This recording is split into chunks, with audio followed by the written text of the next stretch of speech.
the video for class 4, 5 and 6 okay, is subject verb agreement. It is a common topic for all. ठीक है, तीनों ही classes में दिया हुआ है ग्रामर बुक में, और इसका नाम है सब्जेक्ट वर्ब एग्रीमेंट। और इसमें सब्जेक्ट क्या होता है वो तो आप जानते ही हैं कि सेंटेंस में काम करने वाला जो होता है, जिसके बारे में बात हो रही होती है, वो सब्जेक्ट होता है। और वर्ब होती है क्रिया, यानी जो एक्टिविटी हो रही होती है इन द सेंटेंस, जो काम हो रहा होता है वो होती है वर्ब। इनका एग्रीमेंट क्या होता है? एग्रीमेंट से मतलब होता है सही सब्जेक्ट के साथ में सही वर्ब का आना। ठीक है, जैसे हम कोई एक सब्जेक्ट लेते हैं, जैसे हमने आई लिया, ओके, आई हमने लिया और आई के बाद हमें एक हेल्पिंग वर्ब चाहिए। यहाँ पे वर्ब की बात है, वर्ब चाहे हेल्पिंग वर्ब हो या मेन वर्ब हो, सब्जेक्ट के अकॉर्डिंग सही आनी चाहिए, तभी वो उनका एग्रीमेंट सही माना जाता है। ठीक है, रियल में फिर वही एग्रीमेंट होता है जब वर्ब सब्जेक्ट के अकॉर्डिंग आती है। तो अगर हमारा सब्जेक्ट आई है, सपोज़ हमने कोई भी एक सेंटेंस लिया जिसमें आई एम आया, ठीक है, जैसे I am going to market. अब आई आया है तो आई के संग जो हेल्पिंग वर्ब लग रही है वो क्या है? एम है ना। अगर हम आई के संग एम ना लगाकर इज़ लगा दें तो क्या ये एग्रीमेंट सही होगा? अगर हम कहें I is going to market तो हमें पता है ये तो गलत है। According to the rules I के लिए एम आता है ना, एम किसी और सब्जेक्ट के संग नहीं आता सिवाय आई के। ठीक है, तो यहाँ पे अगर हमने इज़ लगाया तो हमें पता है कि गलत हो गया। या फिर कोई और ले लें, किसी का नाम ले लें, जैसे हमने कहा कि रोहित, ठीक है, रोहित गोज़ टू मार्केट। ठीक, अब हमने आपको टेंसेस में बताया था कि सारे टेंसेस में 2 टेंस ऐसे हैं जिसमें हेल्पिंग वर्ब का यूज़ नहीं होता, उनके अलावा बाकी के 10 जो आपके टेंसेस हैं उनमें हेल्पिंग वर्ब होती है। लेकिन 2 ऐसे कौन से हैं? प्रेजेंट इंडेफिनिट और पास्ट इंडेफिनिट, जिसमें हेल्पिंग वर्ब नहीं होती इन affirmative sentence.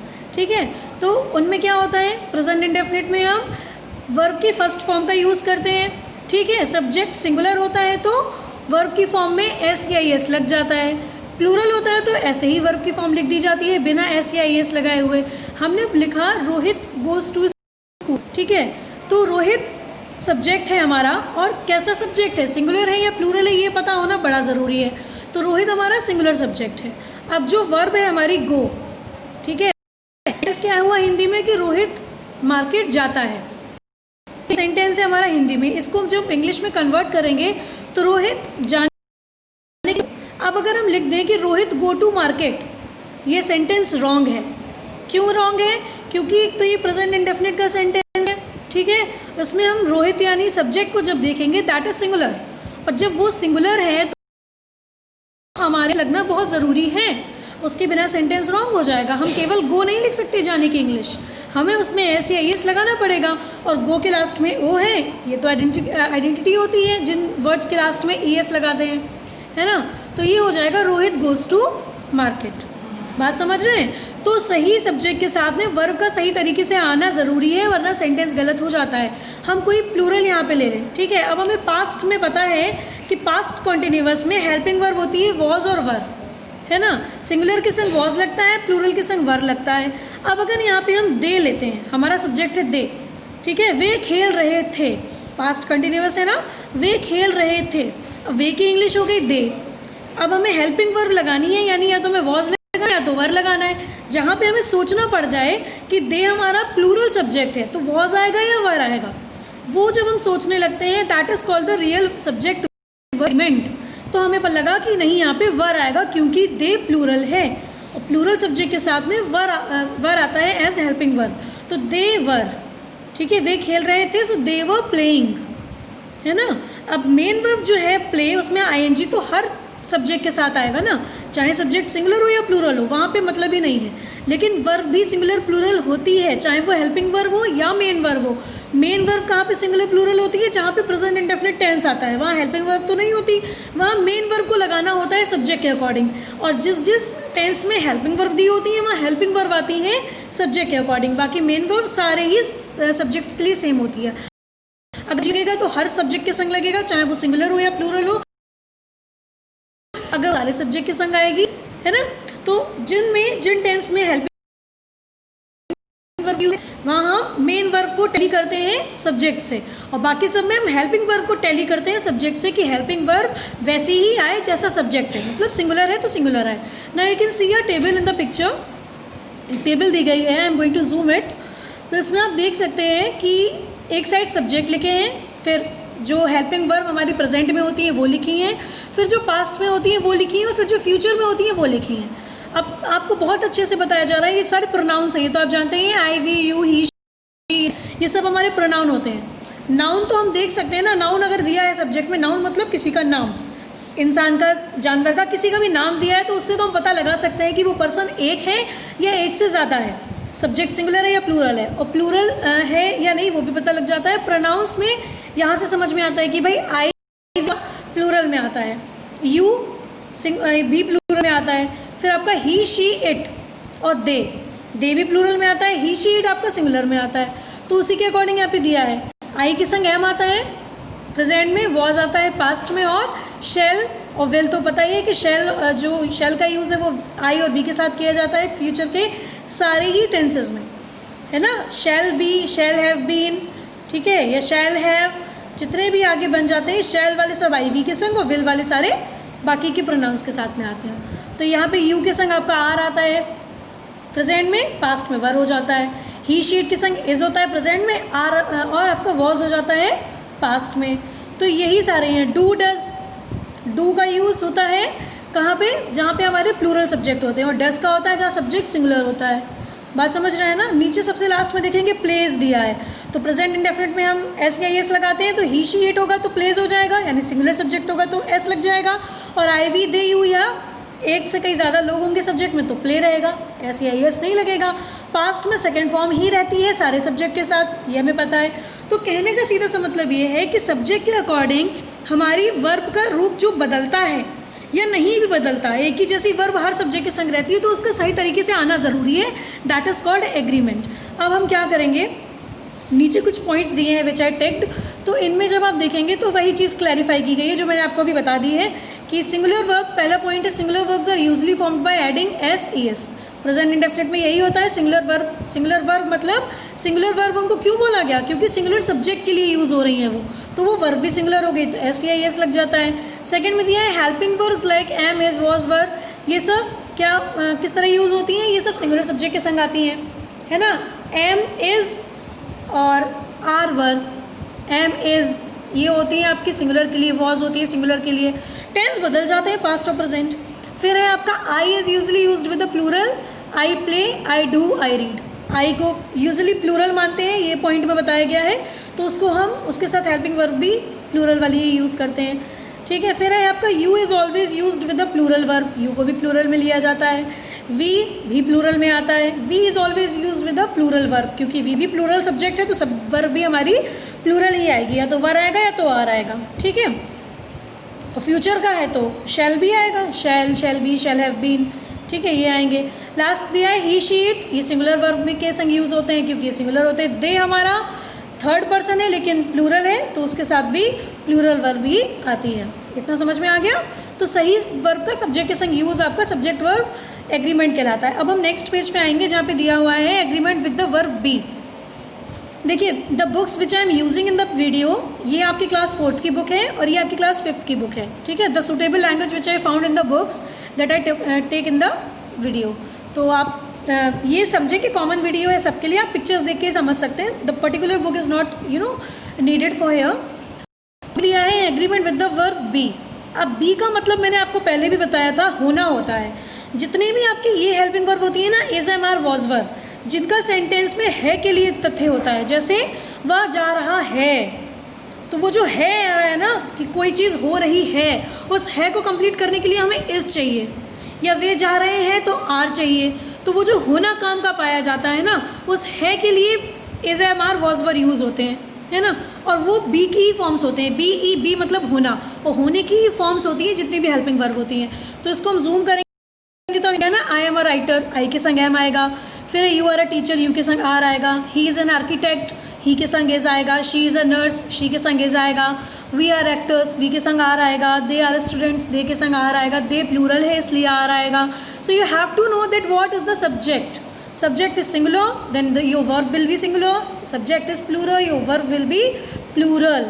That is really mandatory in a sentence for making it correct. Okay. तो ये मैंने आपको शॉर्ट में समझा दिया, जो इतना सारा खर्रा लिखा हुआ है इसमें, दैट इज़ नॉट नीडेड कि हम आपको एक एक चीज़ पढ़ के बताएं। मैं आपको मोटी मोटी सी बात बता रही हूँ, means the main points I am telling you. Okay, तो ये सारी प्रेजेंट वाला दिया गया है, इज एम आर का यूज़ ऊपर दिया गया तो प्रेजेंट का है, पास्ट में आ जाएंगे तो वॉज वर्क का होता है। पिछली पेज पे बताया वॉज का सिंगुलर सब्जेक्ट के संग, वर्क का प्लूरल सब्जेक्ट के संग। नाउ एग्रीमेंट विद एंड, ये थोड़ी समझने वाली चीज़ है। अभी आप हेल्पिंग वर्ब के संग तो समझ गए हैं, हेल्पिंग वर्ब आती है, प्लूरल के संग कौन सी हेल्पिंग वर्ब आती है। Now we have to know that agreement with and कैसे होता है। सेंटेंस में एंड लग जाता है, हमारे सब्जेक्ट दो हो जाते हैं, तो हम उसको सिंगुलर माने या प्लूरल माने, that is a thing for thinking based. तो यहाँ पे एक पॉइंट दिया है, सबसे पहले हम पढ़ेंगे, if the subject consist of 2 or more nouns joined by and it is treated as plural. जब एंड हमें मिलता है किसी सेंटेंस में जहाँ पे 2 नाउन को जोड़ा गया हो एंड से, तो सब्जेक्ट्स को एंड से जोड़ा जाए तो वो प्लूरल होते हैं। जैसे राम एंड गोपाल, तो यहाँ पे नाउन हमारी 2 हैं, करने वाले 2 लोग हैं, 2 लोगों की बात हो रही है, तो एक से ज़्यादा हो गया तो डेफिनेटली प्लूरल हो गया, बहुवचन हो गया, और जब प्लूरल हो गया तो उसकी हेल्पिंग वर्ब भी प्लूरल के अकॉर्डिंग ही आएगी। तो यहाँ पे Ram and Gopal are great friends, क्योंकि 2 लोग हैं, तो पहले एंड का यूज़ हमें वहाँ देखना है जहाँ पे हमारे 2 सब्जेक्ट निकल के आ रहे हैं। 2 सब्जेक्ट को अगर एंड जोड़ रहा है तो वो प्लूरल के तौर पे माने जाएंगे, उनकी वर्ब भी प्लूरल होगी। सेकंड सीन क्या होता है, सेकंड केस में क्या होता है, if the noun connected by and and express a single idea. ऐसा ज़रूरी नहीं है कि जब भी एंड लगा हो तो आपका सब्जेक्ट प्लूरल ही हो, कभी कभी एंड लगने के बाद सिंगुलर भी एक्सप्रेशन देता है, सिंगुलर के तौर पे काम करता है। हाउ, सी द एग्जाम्पल दिया है, for some people bread and jam, slow and steady दिया है ना, slow and steady win the race.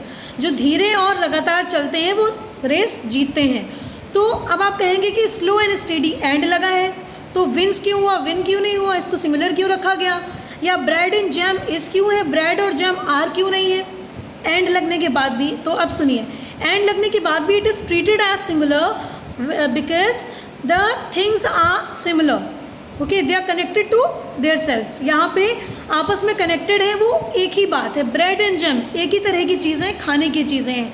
Slow and steady धीमे और लगातार एक ही तरह की बात है, इनका जो निकल कर आ रहा है आइडिया जो एक्सप्रेस कर रहे हैं ये एक ही तरह की बात कर रहे हैं। So if the 2 things connected themselves, अगर आपस में कनेक्टेड है और एक ही तरह की बात हो रही है तो वो एंड सिंगुलर में काम करता है।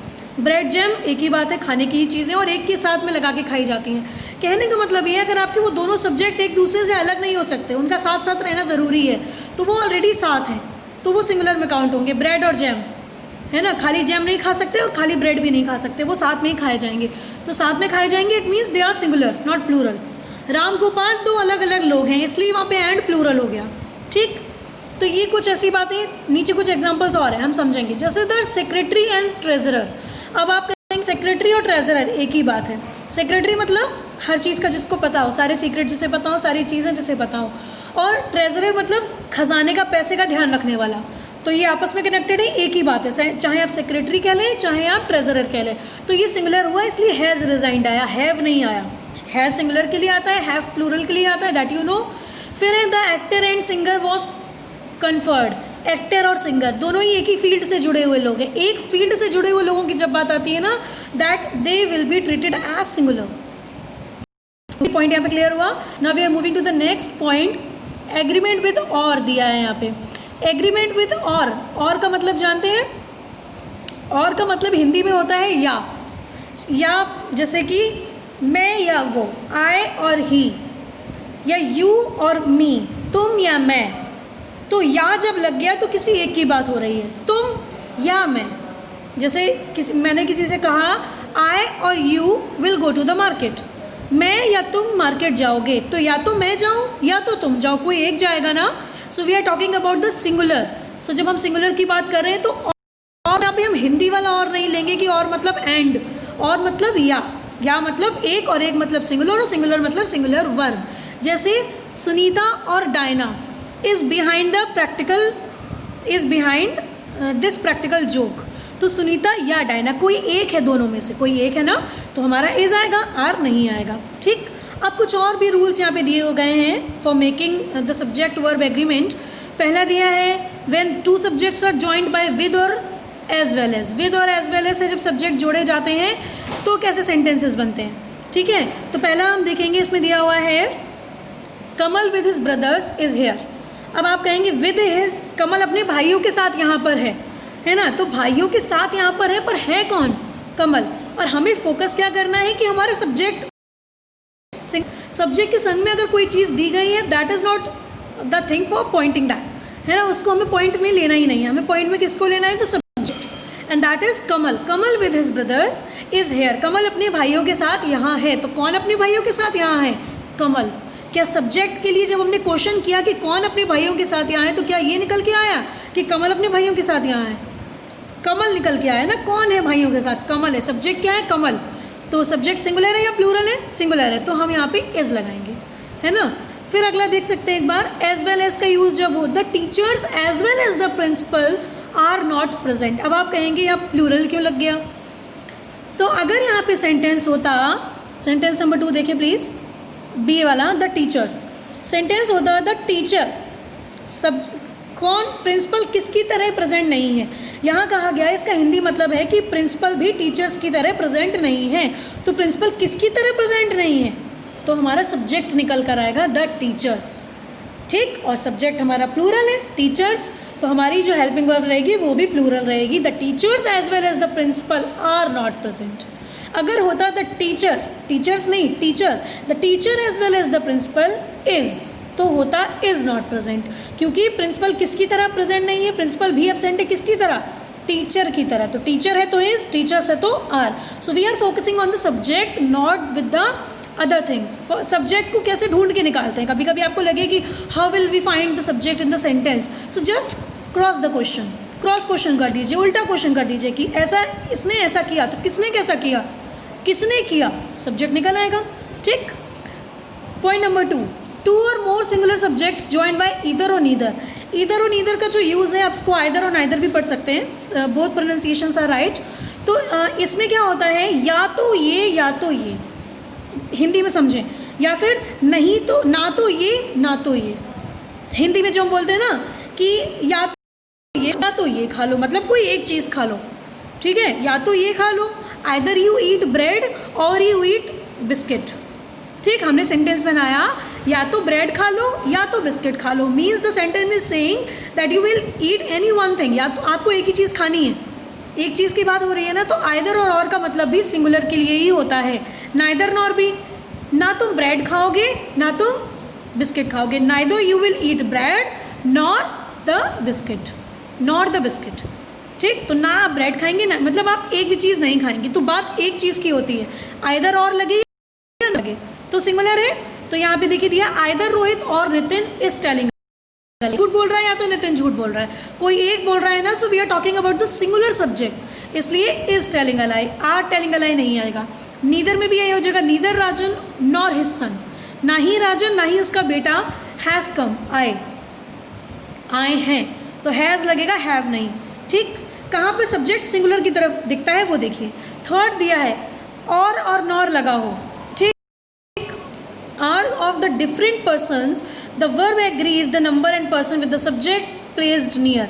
जहाँ पे बात अलग अलग की हो, जहाँ पे अलग अलग की बात हो कि the subjects, two subject joined by or nor are of different persons, दो अलग लोगों की बात हो रही हो, तो जहाँ पे दो अलग लोगों की बात होगी वहाँ पे लास्ट वाला जो सब्जेक्ट होगा उसके अकॉर्डिंग का हेल्पिंग वर्ब लगेगा। जैसे आइदर ही, मैंने आपको बताया अभी कि सिंगुलर के लिए भी यूज़ होता है, लेकिन जहाँ पे दो अलग बातें हो जाएं, either he or I to play the football match, या तो वो खेलेगा या तो मैं। अब आई के संग तो इज नहीं आएगा, आई के संग तो एम ही आएगा ना, सो either he or I am to play the football match. Second, neither you nor your brother, ना ही तो वो ना ही तुम्हारा भाई, तो योर ब्रदर इज। लास्ट वाले सब्जेक्ट के अकॉर्डिंग हमारी वर्ब आएगी। अगला देखेंगे ईच और एवरी। ईच एवरी का तो मतलब ही होता है प्रत्येक या हर एक, पूरे की बात की अलग अलग सेपरेशन में बात होती है, ईच और एवरी, ठीक है। तो वो तो सिंगुलर में आते ही आते हैं। Each of you is a clever student, तुम में से हर एक बच्चा चालाक है, हर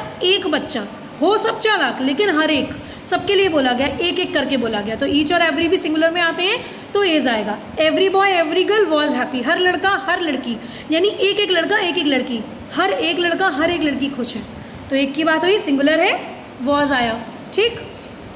पॉइंट नंबर 5 देखेंगे, if two singular subject expresses one idea, ये मैंने अभी आपके ऊपर बताया था, ठीक है, ऊपर नहीं सॉरी लास्ट में बताया था जहाँ पे हम एंड की बात कर रहे थे, फर्स्ट पेज पे एंड की बात हो रही थी ना, तो ब्रेड और जैम का ऑप्शन दिया था, तो वहीं यहाँ पे आपका दिया है example, bread and butter, brick and mortar, ईंट और मोरंग, ठीक है, एक ही तरह की चीज़ें हैं, उनसे घर ही बनता है, ब्रेड और जैम एक ही साथ यूज़ किए जाते हैं, मतलब वो दो चीज़ें जो अलग अलग इस्तेमाल नहीं किए जा सकती, उनका एक दूसरे से कनेक्शन है, तो वो सिंगुलर में यूज़ होती हैं, ठीक। पॉइंट नंबर 6, कलेक्टिव नाउन, जैसे अब committee is of one opinion, ठीक है, कमेटी की बात यहाँ पे हुई, तो कमेटी है तो ग्रुप कई लोगों का, लेकिन वो एक ग्रुप है, ग्रुप को भी हमने सिंगुलर माना। कलेक्टिव नाउन है, उस ग्रुप में कई सारे लोग हैं लेकिन वो ग्रुप एक है। जैसे अगर आप कहीं जाते हैं अपने क्लास की तरफ से, तो क्लास के ग्रुप्स पूछे जाते हैं, that how many groups are there, so there are 10 groups, groups भी 10 हैं, तो जिस तरह 10 ग्रुप होते हैं उस तरह 1 ग्रुप भी होता है, और 1 आ गया तो सिंगुलर हो गया, ग्रुप भी सिंगुलर में आ गया, तो the committee is one of one opinion, ठीक है, तो कमेटी को हमने यहाँ पे सिंगुलर में लिया, तो ग्रुप भी सिंगुलर में आते हैं। Now the last point is, जहाँ पे आप कंफ्यूज हो सकते हैं, some nouns which are plural in form but singular in meaning, जो दिखने में प्लूरल होती है पर उनका मतलब सिंगुलर होता है, जैसे न्यूज़, न्यूज़ लगती प्लूरल है, न्यूज़ मतलब कई सारी न्यूज़, लेकिन यूज़ होती है as singular, the news is true, ये समाचार सही है ना। द हर हेयर इज़ ब्लैक, अब आप कहेंगे कि हेयर में तो कभी कभी हेयर्स भी होता है, तो हेयर्स किस सिचुएशन में होता है, हेयर्स वहाँ पे होता है when you are having the kind of hair, जैसे किसी के रेड हेयर है, ब्लैक हेयर है, तो आपने बहुत सारे तरह तरह के कलर के हेयर देखे, तो आपने कह दिया there are hairs, there are beautiful hairs, hairs मतलब तरह तरह के बाल, लेकिन अगर बालों की गिनती किस बात की जाए तो गिनती में वो कभी हेयर्स नहीं होते, हेयर होते हैं, हर हेयर इज़ ब्लैक, उसके बाल काले हैं, ओके। तो आपको आई थिंक इन पॉइंट से समझ में आ गया होगा कि सब्जेक्ट और वर्ब का एग्रीमेंट किस तरह किया जाता है, and you have to know, एक एक चीज़ पता होनी चाहिए। अभी भी अगर कुछ नहीं समझ में आया है then you can ask me on the WhatsApp group. Thank you so much.